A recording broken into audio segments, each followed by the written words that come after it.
Welcome back to the Dota Radio Morning Show, presented by Dota Radio, the internet radio dedicated to Dota 2. Make sure you guys visit us at dotaradio.com to learn more about our audio-only style of commentary. Remember to check us out live on Twitter. Tweet at us live at ZyoriTV, at the Dota Radio, at HippieCasting, and at Monolith Dota. During the show, we may field your tweets live on air. It is December 6th. We've got episode 18 of the morning show coming at you live today. A big one coming up. We've got Statsman Bruno going to be joining us for the latter portion of our podcast today. And, well, as always, on the timer, got Star Ladder coming up, so we've got just about an hour to spare. Make sure you guys write into us, morningshow at dotaradio.com. If you have any comments, questions, or concerns, dotaradio.com/morningshow is your official portal where you'll find all of the other episodes archived, and this one will be posted pretty much directly after its completion. But today we are back with our usual suspects. I'm Zyori, your show host. We've got Hippie on the analysis desk, going to be talking some bristleback for us today. And, of course, we've got Monolith, our master of communication, sounding sharp on this fine morn. Fellas, what's the good word on this beautiful Friday morning? Well, it's nice that Charlie sounds good. I always appreciate a decent microphone from Charlie as opposed to the old hissing one. Yes. Sorry, Charlie, but I'm sad. Everyone picks on Charlie. If I didn't poke fun at you, what would I do? That's pretty much all I do, is occasionally, make a quip about Charlie and then occasionally answer a question you ask me. So it's all good. Yeah. Pretty important role. Well, when we have heroes to talk about, it's a little more pressing. And today we are going to do just that. So before we get started, there is one big piece of news we got to talk about here, and it is of course a tweet from none other than BTS Gods himself. December 27th will be Sproinktacular. Announcement of an announcement here. I think we might actually get to see some Enchantress action coming before too long. This is so exciting. Every single post he's made on Reddit in any sort of, recent months, the top response to everything has just been Sproink. People are keeping on him about this. They are not letting it go. So, we are ready. We the fans, we want to see this. We the fans, it's probably going to be hilarious and scarring at the same time, but I'm looking forward to it. I mean, somebody didn't eat a shoe, so now we're taking it out on Gods. Dude, Croatian pride. Never forget, we took him to Karma Court. Oh, poor Gods. I think he might have bit off a little bit more than he could chew with that one. Of all the cosplays, Enchantress is a tricky one. Any cosplay that doesn't have two legs, I mean, how's he going to get the Sproink action? Are we going to see, like, a little harness behind him for the rear end? I don't know how they're going to pull it off. Tag team it with Merlini or something. Like one of those horse costumes where, like, one of them is the back end. Now you're thinking. So, I don't know. We'll see, guys. A little bit of a teaser there from our buddy Gods. Hopefully he does cosplay for us. I'm looking forward to seeing it. So, our first piece of news here that we want to talk about is one that I think all of us are a little out of our element on because we're on a totally different schedule. Vici Gaming going to take first place in the Cena Cup over LGD. It was a pretty interesting series, so I read via Join Dota. There's actually a really good article up on their website talking about the drafts, the different games, and some interesting statistics. Charlie, my friend, did you happen to watch the series? Because I know myself and Hippie didn't. No, I did not. You were sleeping too? I was sleeping too. I did see the other Vici Gaming series, though. Mm-hmm. Yeah, well, they're looking pretty powerful, and I've got our little screen cap over here. I really like this Join Dota article. They've got a lot of good information looking at some of the statistics of DK versus Vici, and ROTK, man, average KDA with Bristleback, 5.5 compared to his regular average KDA of 2.9. Chris, maybe this is a good time to talk about Bristleback since he had such a prominent role in this series. LGD played him in Game 1, and he was he lost in Game 1, and then Vici grabbed him in Game 2 for some Bristleback action. Is this an appropriate time for the Bristleback segment? Yeah, I think it's as good a time as any. I think just a quick quote from that Join Dota article from ROTK. He says that Bristleback is insane. He's on the side of Vickerman. He thinks he's Bristle God, I guess. And so, I mean, just quickly, 6.79. So we got a couple slight cast time buffs. We got an attack point buff, or rather, we got a cast point buff to Viscous Nasal Goo. And the biggest thing, though, was definitely the Warpath stacks, the max stacks going from 5 to 5, 6, 7, they scale now, and getting the longer duration from 10 to 14, so you can actually stack up 7 charges of that. When you're talking 30 damage a stack, it gets pretty darn brutal to get the occasional right-click in there. Mm-hmm. So if you talk about just his raw damage output, it can get completely ridiculous. The thing is, I mean, people have said, when we were doing some casting, there were people in Twitch chat who said, "Oh man, Bristleback doesn't fall off. What are you guys talking about?" And well, he still has pretty ridiculous damage output if you think about, oh man, if he keeps all his Warpath stuff stacked, yeah, he does about as much damage as any other carry. The reason he's falling off is that his item path can't be taking advantage of that as much as other heroes are. He's got to be building some defensive stuff. He's got to be going in for some early hit points, some early armor, some magic resistance if he needs to, because even with that passive, you still have to tank up to make him the most useful. To synergize with his kit, he has to be really, really tanky. He can't just be somebody who runs in and hits people. And on top of that, he has to stop auto-attacking people. So eventually you're going to be auto-attacking faster than you can if you have to keep spamming your skills every time they're off cooldown. You have to stack up that go. You have to keep Warpath stacking. You have to keep Quill stacking. Remember that all 3 of his active skills are stacking, and if you don't keep stacking them up, he is losing effectiveness. Mm-hmm. So then, on top of that, you gotta be turning your back a lot of the time in fights to make sure you're not just getting nuked down. And if you turn your back to the enemy team, they're mostly going to be on one side of you to try and make sure they're all hitting your front. And it's your job to keep your back to them. But then if you're spinning around to reduce that damage, you're not auto-attacking. You can be throwing quills, but you're not getting in that massive 300 plus damage auto-attack that you've got available. Right. So I think he's really strong. I think he has a really excellent mid-game window, and he certainly doesn't hit his peak as quickly as he used to. And with the Vanguard buff, I mean, his early game is so much stronger. Well, not just the Vanguard buff, but the Vanguard fix. It was blocking somewhere in the 50% range, 50-something%. It was bugged out. The buff to 80% is gigantic, and it's now a really, really effective item if you get it quick. Yeah. And I think I mentioned during the cast, I may have mentioned on the morning show on Wednesday, I can't remember, that I really like the way Na'Vi uses him, putting him on Funnick, but giving Funnick safe lane farm for the first 10 minutes to get his core up. Right. And then just having him run around the map and kill everybody. Yeah. Vici laned him in Game 2 against LGD. They laned him solo against a Clockwork. I was trying to absorb as much of that as I could before the show. And he did reasonably well. Yeah. So, in a 1v1 lane against a melee, he's still very strong because of the spines, because of the goo. And even against Clockwork, who is pretty good at pressuring people out of lane, he holds his own. Yeah. The only reason I would not call him Bristle God is I think he works really well in certain situations, certain lineups, and in those situations, he just looks unbelievable. But I don't think in a vacuum he is the end-all, be-all of tanky hero picks. He synergizes really well with supports like Vengeful Spirit. It's Slardar, maybe not so much, but someone like Shadow Fiend, all that kind of minus armor, a little bit of dazzle action, maybe, can go a long way with those quills and all that minus armor.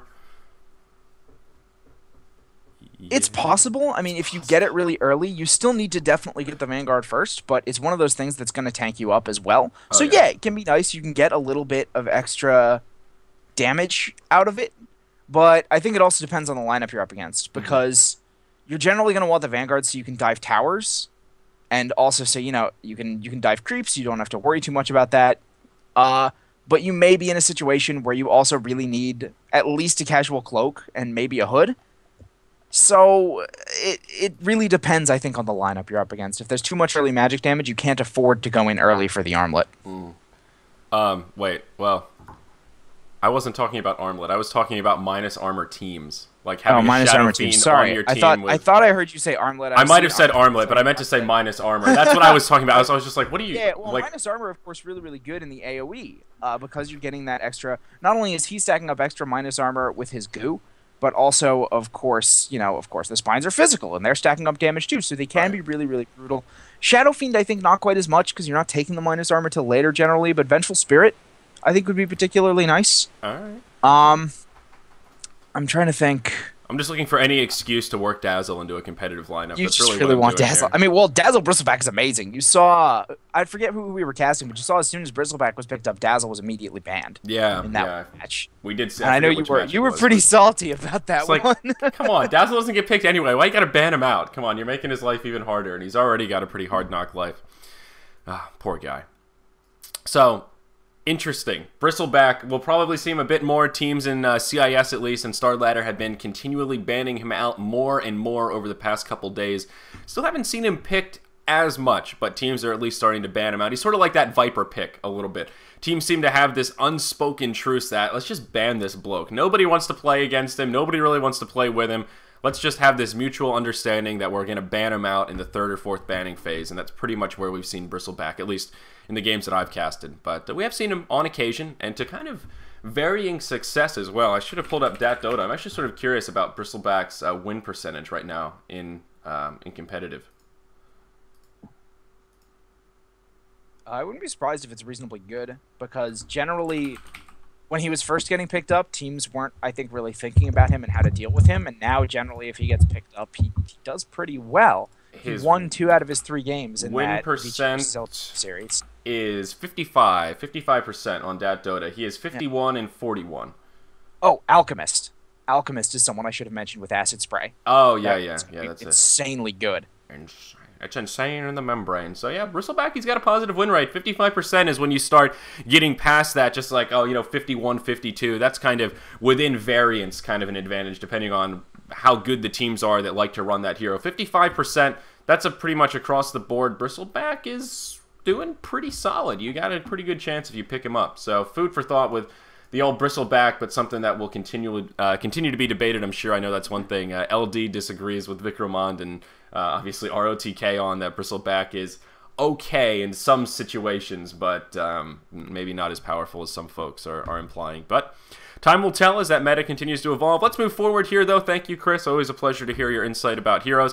Let's talk about D2L here. Fnatic going to be the 4th team to join Alliance, LGD, and Vici Gaming in Las Vegas. They're headed down to Sin City, and it's going to be a big event. Fnatic, Alliance, LGD, and Vici. Talk about an interesting 4-team lineup for the finals of a tournament. And I actually didn't catch the final series of Liquid and Fnatic for Fnatic to qualify, but obviously Fnatic won, and I believe it was 3-1 in the best of 5. Is that right? Did either of you? Yeah, 3-1. Yes. Did you guys get to watch it? Were there highlights for that game that are worth or that series that are worth mentioning here? Because I didn't see it. I was busy playing Diablo 2 yesterday. I think honestly, crazy-ass throne race. And which game? It's game 2. Game 2. I want to say game 2. Or it might have been game 3. Somebody corrected me if I was wrong, but there's a crazy-ass throne race between Fnatic and Liquid. Fnatic managed to edge Liquid out and take that. I see some interesting Fnatic picks. Game 3, they grabbed Centaur and Witch Doctor. That's not something you see too often. See a little bit of an action. That was an interesting game. The Centaur game was questionable. Centaur is I don't want to flame anybody. So Charlie does not approve of the Centaur. Is that what I'm gathering here? No, I mean, it was... I can't say whether or not I approve of the Centaur, because the Centaur was not played very well.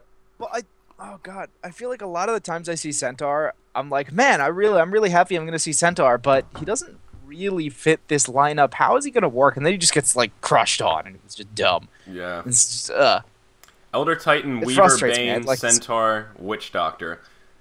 That is sort of a weird lineup. I don't know how you would lane that. I mean, well, you're looking for the Centaur Witch Doctor comp double edge. Right. Who was mid, though?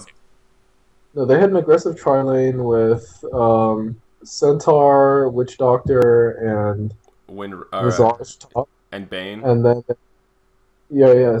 Sorry, it was Bane. And then bottom, they had Koikva solo bottom as was it Clinks?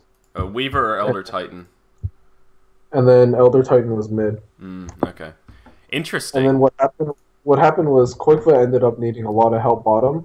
So despite the tri-lane of Liquid doing very well early, the Witch Doctor had to come bottom, and then the aggressive Enchantress just shut down 2 heroes at that point. Shut down the Witch Doctor and shut down Koikva. And then things started going pretty bad for Liquid at that point. Way2 got off to a pretty fast start. Got a lot of kills. That guy's a kill secure. but I don't know. TC played pretty questionable throughout the game. I don't know. He would run in, stampede in, get cold snapped up, and then just have a bunch of people hitting him. There's just one point where he ran up a hill blind as Centaur. He knew they were all there. He just ran up there blind and got cold snapped, and Luna ulted, and it was bad news. Bad. Bad news. Yeah, I don't think. I mean, he's one of the most stable ones in the game. I don't think I've ever seen him play that bad. Well, it could be a series worth checking out again. I did miss that one. Now that I've been casting Star Ladder, after I'm done casting, like the last thing I want to do is watch Dota. After watching it for like 5 hours, I just get so burned out. So you guys got to pick up the slack in the game department because I've been watching less streams now that I've been casting more. But our next little talking point here, a quick one, but this one is dedicated to Charlie. Frostivus may be coming. Our winter holiday event, the Frost has started forming. Hashtag Dota2, tweeted by Dota2 Updates. And we had a screen cap here from On Gamers. It looks like there are some presents already being picked up. They're preparing. They're priming everyone. Valve's not going to make the same mistake they did with Dire Tide. They are going to have their holiday event, damn it. And you're not going to stop them, Charlie. You can hashtag fuck Frostivus all you want. That's not going to slow down the holiday festivities, Mr. Grinch. Fuck Frostivus. Fuck your couch. See, I think the main difference between Dire Tide and Grieveling last year is that everybody fucking hated the Grieveling. Like, people just really hated the Grieveling. Like, nobody enjoyed that dumb game mode. Yeah. There are people who legit enjoy Dire Tide, and you know, I'm not judging them for that. I may not. It's well, Charlie, you judge everyone for everything. But like, nobody fucking likes Grieveling. Nobody likes. You're a liar, Duffrix. I'm calling you out right there. Poor Grieveling. I don't even think I played it, honestly. I don't think I even tried. I'm going to be perfectly honest. So I'm a little excited to get to try it out. But just mentioning, just teasing, partially because Charlie hated Dire Tide so much, I thought it felt a little bit appropriate here. But let's press forward. We got to get some talking points we got to get through before we get Bruno on here. But we're doing well. We're doing pretty well on time. Want to make sure we have plenty of time to interview Bruno. This is going to be one that I think we could talk to forever. One of those guys. So again, looking forward to that. Going to tease you guys a little bit. Next piece, On Gamers. Again, I really like On Gamers. I'm going to pause here, give a little shout out to the On Gamers guys. They've been killing it in the journalism department. And our talking points today are going to be about LCS, our new little segment, That's So Riot. Compliments to On Gamers. They were the ones that kind of made that whole thing happen. They got the contract. They published it. They have been posting an absurd amount of articles. I mean, like 2 or 3 articles per game per day. And they're all reasonably interesting. You know, I haven't really read one yet that I'm just like, man, I wish this article wasn't here. It's all pretty good information. If you read On Gamers every day, I think you'll have a pretty good handle of what's happening in the esports world. And that really is just an honest plug. They've been doing a good job so far. Something the esports scene has needed for a while. Some sort of a true journalism outlet where they have people that are sort of higher up in the industry, aren't afraid to step on toes, and will kind of go out there, get statements, get interviews with people that are interesting. And I like what they're doing.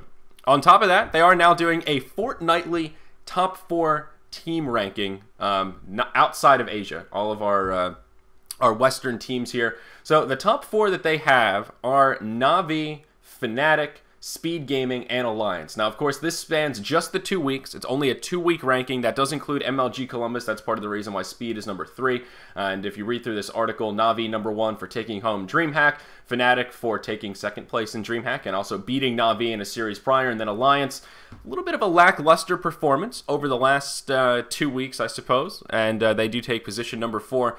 Any thoughts about these rankings, guys? Honestly, when I saw these, I was like, that's probably about what I rank. I would rank the top 4 teams based on the last 2 weeks of performance outside of the Asian scene. Any thoughts, fellas? I mean, for the most part, I agree with it. Yeah. All right. I mean, it's a power ranking, right? Yeah. I mean, so correct me if I'm wrong, but power rankings aren't always just based off of results, right? It's just who you think is stronger. I guess so. Given. I mean, what other metric would you look for other than statistics? Like win percentage and stuff. Like what else would you consider? How the players are. I mean, like, How the players are. Okay. Well, I mean, it's different because I guess other people can't see that, but I guess somebody on the inside that watches them scrim and talks to them a lot, I guess has a different look at it. Well, that's definitely true. It's just so subjective. It's hard to like. I mean, power rankings are supposed to be subjective. Well, yeah. Not everybody's supposed to no. agree with it. If you just want like a ranking system, you know, you go to Gosu Gamers and you look at their. I don't go to Gosu Their Gamers, Charlie. thing. I don't do that. I mean, aren't power rankings supposed to be like a subjective judgment thing by industry professionals and experts? Yeah, that sounds about right. I'm on point with that definition. Yeah, so it's not just about, you know, results. It's also about like how good you think you know, the players are outside of. Okay. Outside. So do you disagree with the order of these top fours? Right now. Based on the last 2 weeks. Maybe 2 and 3 might be a little different, but for the most part, no. Okay, all right, fair enough. I don't know, Charlie. It seems like there's something you really don't like about this, but you just don't want to say it out loud. I think he wants Speed Gaming to be higher, but that could just be me. No, I think I'm actually okay. I don't know. It's hard to say. I haven't thought about it enough to really say, but I can give you a 2-minute rundown of why I agree with each position, because I definitely do. 2 minutes for each or 2 minute total?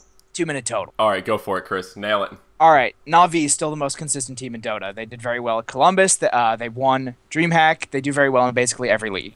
Fnatic has been out of their minds lately. They also did pretty well at Columbus. They beat some teams that people really didn't expect. They knocked Na'Vi out of D2L and are now going to Las Vegas. Knocked out both Na'Vi and Liquid. Mm-hmm. And they did very, very well at DreamHack and showed that they can compete very, very solidly against both Alliance and Na'Vi. Speed has had very good results lately, but they just have less play than other teams. So while I like them in the top 4, I don't think you can really put them in the top 1 or 2 without being a little ambiguous. But at the same time, I think 1, 2, and 3 are pretty fluid. And Alliance is still really strong, but their recent results have been kind of They just haven't really been showing their strength recently. So putting them at number 4 on like a 2-week basis power ranking, I completely agree with that. I think they're going to pull back up again, but at the moment they're in a little bit of a slump. I think that is more than fair. This is what I thought about it more, and this is what I don't like about it. Okay. So, if you were to ask players and other teams right now, which team do you not want to face? You know, which team are you most afraid of? Fnatic would not be number 2 on that list. It still would not be number 2 on the list. Okay. For a lot of European teams, it would be, quite frankly. They've been stomping all over the European scene. Yeah. They've been destroying. For a lot of the players that I talk to, it's just... All right. Well, I mean, you have a closer contact with players than I do, so I'll trust you on that one. Yeah, I do see what you mean. That is a good approach at this, Charlie. A good way to think about of ranking of teams. How do the other teams think about this? If they had to pick Na'Vi or Fnatic in a best of 3, who would they rather play against? That's sort of an interesting metric you can pull out. But, okay, all right, fair enough. We'll see how it alters. In 2 weeks from now, we can look at the next On Gamers fortnightly power ranking and see how things adjust. But did just want to make mention of it. So, all right, let's nail our talking points and then move into Section 2, and then we're going to get Bruno on the line. We're still doing really well on time. Going to have plenty of time to talk about Bruno. So today, guys, that's so riot. LCS. Players can no longer stream other games. That was the big thing that On Gamers were able to break for us. And they actually got a copy of the contract. And we're going to move straight into talking points. All right. So this is fun. This is when I get to commandeer the conversation. Say everything I want to say and then let everyone else chime in. I love talking points. We haven't done one in a while. So here we go. That's so riot. As I mentioned, LCS players can no longer stream other games besides League of Legends, and people are pretty upset about it. The contract was posted on Gamers, not the whole contract, but just the page that shows what they can't do. And it's not just games that people can't play on stream. You're not allowed to play any sort of gambling, any sort of online poker, gambling website-related material, no over-the-counter drugs, no guns, no websites with pornography, no tobacco products. Things are getting really rough for the LCS players, guys. And we've got this screen cap here. Let me zoom in a little bit because that font is pretty small. This is the official list of things that you cannot do. And this list of games here, you can't do anything Blizzard related, Diablo, StarCraft, Warcraft, WoW. Hearthstone, Diablo, or pardon me, Dota 2, Heroes of Newerth, Rise of the Immortals, all these other MOBAs that no one else has heard of. Zynga apparently has a game that Riot is intimidated by. Gas-powered games, Demigod, all this stuff. World of Tanks, World of Warplanes, several games I've never even heard of. Now, this is an issue because a lot of the LCS players do stream quite a bit. You know, a lot of them are very popular and such. And if you're in that really high bracket, people tend to have a long queue time, so they like to play other stuff. And League of Legends fans are just distraught. Not all of them. I shouldn't lump all the League fans together, but there are many a League fan that were very upset by this announcement and the leaking of this document here. They just blown away by Riot does force this sort of exclusivity with contracts. And I was casting when this broke, and I looked at Twitter after the cast, and I could tell everyone was talking about a drama, but I didn't know what it was. And somebody linked it to me, and I couldn't help but just think to myself, is anyone really surprised by this? Does anyone remember what happened at MLG with Riot and their exclusivity with MLG, where they're not allowed to do anything with Dota 2 or the other MOBAs? It has to be all League of Legends all day.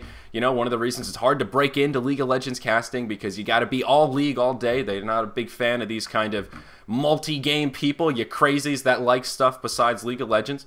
And again, we've talked about this in the past. There's this changing in perspective of the diehard League fans from, hey, Riot doesn't care about anything except my happiness and doing things for the good of esports, and recognizing that not really, they're not the white knights that their marketing would have you believe. They're just a regular old company with business objectives that are just trying to make money, and that's what it's really all about. And this isn't the first time these kind of exclusivity contracts have bit Riot in the ass a little bit in terms of bad PR on Reddit and that kind of stuff. And I see some people asking, LCS is the League of Legends big league, the one that Riot sponsors, they pay the player contracts and all that kind of stuff.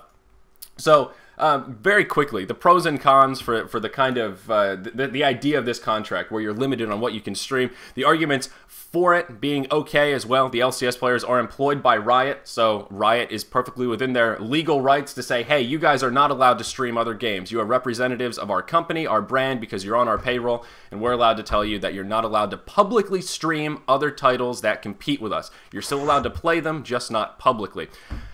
Professional athletes, they don't play other sports very often. I mean, Michael Jordan may be a bad example, but he waited till he retired to switch to baseball from basketball, right? You don't see professional football players playing arena football or doing other stuff while they're contracted with the NFL.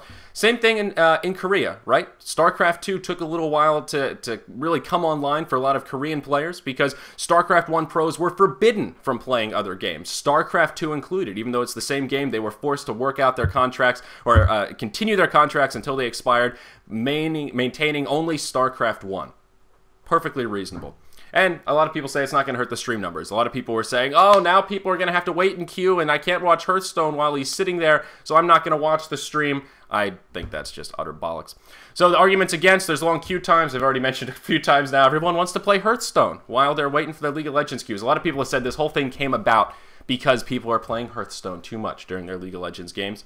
People say it's fun to watch pros play other games. Riot, this isn't fair. It's a good marketing point. I want to see my favorite League of Legends player play Dota or some other game that I don't really care about because it's funny, and this just isn't fair. Such is life. The last one, the list of banned games is very inconsistent. You can still play other games on stream. Counter-Strike Go, for example. PlanetSide 2. Several other MMOs. And some people are criticizing Riot because it seems this list sort of points out specific companies that they really don't want you to give any attention to. Blizzard being number one. Basically, every Blizzard game is off the docket.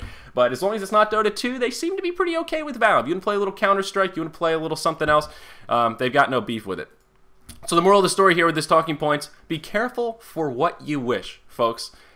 If you want to be a professional gamer, be prepared to deal with the professional consequences. I think this whole thing is not even a drama. Riot is within their bounds to do this sort of exclusivity thing. I think it's true to their character. It's totally typical of what Riot likes to do. They want to have the control. They want to own everything. Hence why they have no replay system. Hence why you have to watch everything through their stream.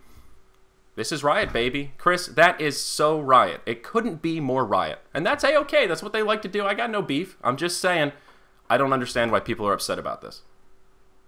I mean, my 30 seconds, I think it's completely understandable. I think that, you know, them banning things like Dota makes sense. I think basically people tried to dramatize it because they saw a lot of games that people that don't really compete with LoL on the list, and they're like, "Why are you banning that?" But it's just overkill on the drama engine. Of course. Everyone's focusing on Fat Princess because it's dumb. Why you're like, okay, why did you ban Fat Princess? I don't know, but they did, and whatever. Yeah, they're literally being What the paid fuck to is promote Fat League of Princess? Legends. It's I a don't know. PlayStation game. It's a PlayStation game. I've never even heard of it. All right. Charlie doesn't even have a comment. He's like, all right, you know what? Fuck this League of Legends talk. No, I do. But the thing is, my entire, I mean, I was going to write something big about it, but Richard Lewis did it for me. I mean, this article that I'm linking in chat right here, like that is basically pretty much how I feel about it. All right. Just this Richard Lewis article. That's it. I mean, okay. All right, that's a it. little teaser that's there. really all I have to say about that. All right, it is. I skimmed it. I didn't read the whole thing. It's actually a pretty lengthy article, but he does a really good job talking about why this is okay, but also why it's sort of not okay to some degree. And sort of there was a pretty good statement, I think, from the Riot esports manager or esports director, whatever his title is, talking about how. He just kept saying, we want these people to be treated like real athletes, and these are the things that come along with real athletes. And as Richard Lewis points out, one of the things he doesn't talk about is how does streaming other games prevent you from being an athlete? That's sort of there's a little bit of missing information there. So I would recommend checking out that article as well, a little bit of a teaser. But I think that wraps up section 1 here, guys, unless either of you have anything else to add before we bring on Bruno. Last chance to... No? Okay, cool. So, all right, guys. Yeah, fuck Frostivus. So, all right, guys, we got part 2 coming up here. Statsman Bruno going to be joining us in a couple of minutes. Stick around. You're going to be interested in what's coming up here in the second portion of Dota Radio Morning Show, episode 18.